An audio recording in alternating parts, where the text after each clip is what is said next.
Benarkah kalau kita mengalami kebangkitan spiritual, maka kita akan jadi ateis atau agnostik? Pernah sih saya ditanya subscriber kenapa setelah mengalami kebangkitan spiritual, manusia justru jadi tidak peduli lagi sama agama dan dia jadi cuek dengan keberadaan Tuhan. Apakah ini tanda-tanda ia telah berubah menjadi agnostik atau ateis? Sebenarnya gini, ketika manusia mengalami kebangkitan spiritual, otomatis energi kundalini dia akan naik membersihkan cakra-cakra di atasnya. Ketika cakra-cakra ini dibersihkan, otomatis pola pikir manusia ada yang ikut diselaraskan. Kebanyakan nih, yang semula dogmatis dan doktrinal, kini jadi lebih toleran dan rasional. Tapi ada juga yang akhirnya dia jadi tidak peduli lagi dengan agama. Ini biasanya karena dia sudah sadar bahwa agama sebenarnya adalah jalan spiritual dan menata laku manusia. Semua agama memang berbeda dalam hal ritual, namun pada dasarnya adalah sama, yakni ke arah spiritual. Maka pertengkaran atas nama agama itu tidak perlu. Ada juga yang akhirnya jadi cuek dengan Tuhan sampai dikira ateis. Ini adalah fase manusia mengalami kultivasi spiritual atau mengalami progres kenaikan kesadaran spiritual.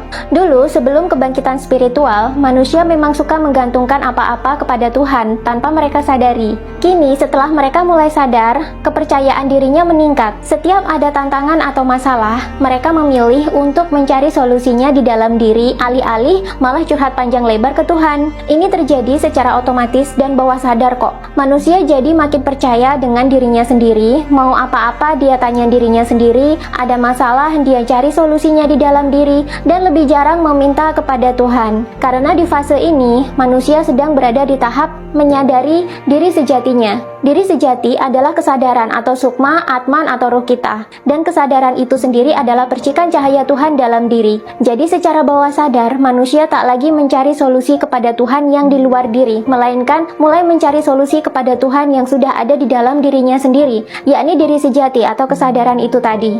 Dan proses ini akan terus berlangsung sampai akhirnya manusia jadi benar-benar sadar atau tercerahkan. Ketika sudah tercerahkan inilah, dia merasa antara dia dan Tuhan tidak ada sekat atau hijab pemisah lagi. Dia dan Tuhan telah menjadi satu dalam sebuah kesadaran kosmis yang universal. Jadi memang rata-rata ini proses, bukan berarti jadi ateis beneran. Kalau pengalaman kalian sendiri bagaimana? Bila teman-teman ada kegelisahan dan pertanyaan yang belum terjawab terkait kebangkitan spiritual, jangan khawatir, karena tanggal 23 dan 24 September besok, aku akan buka online kelas yang membahas topik kebangkitan spiritual menjadi supernatural untuk kejayaan Nusantara. Kalian bisa gabung dan kita bisa belajar dan berdiskusi bersama di kelas. Dan ada free sesi penyembuhan dari Pak Didi juga ya. Yang mau gabung di kelas online-nya, baca deskripsi di video atau klik link di bio, pilih tombol online kelas untuk informasi selengkapnya.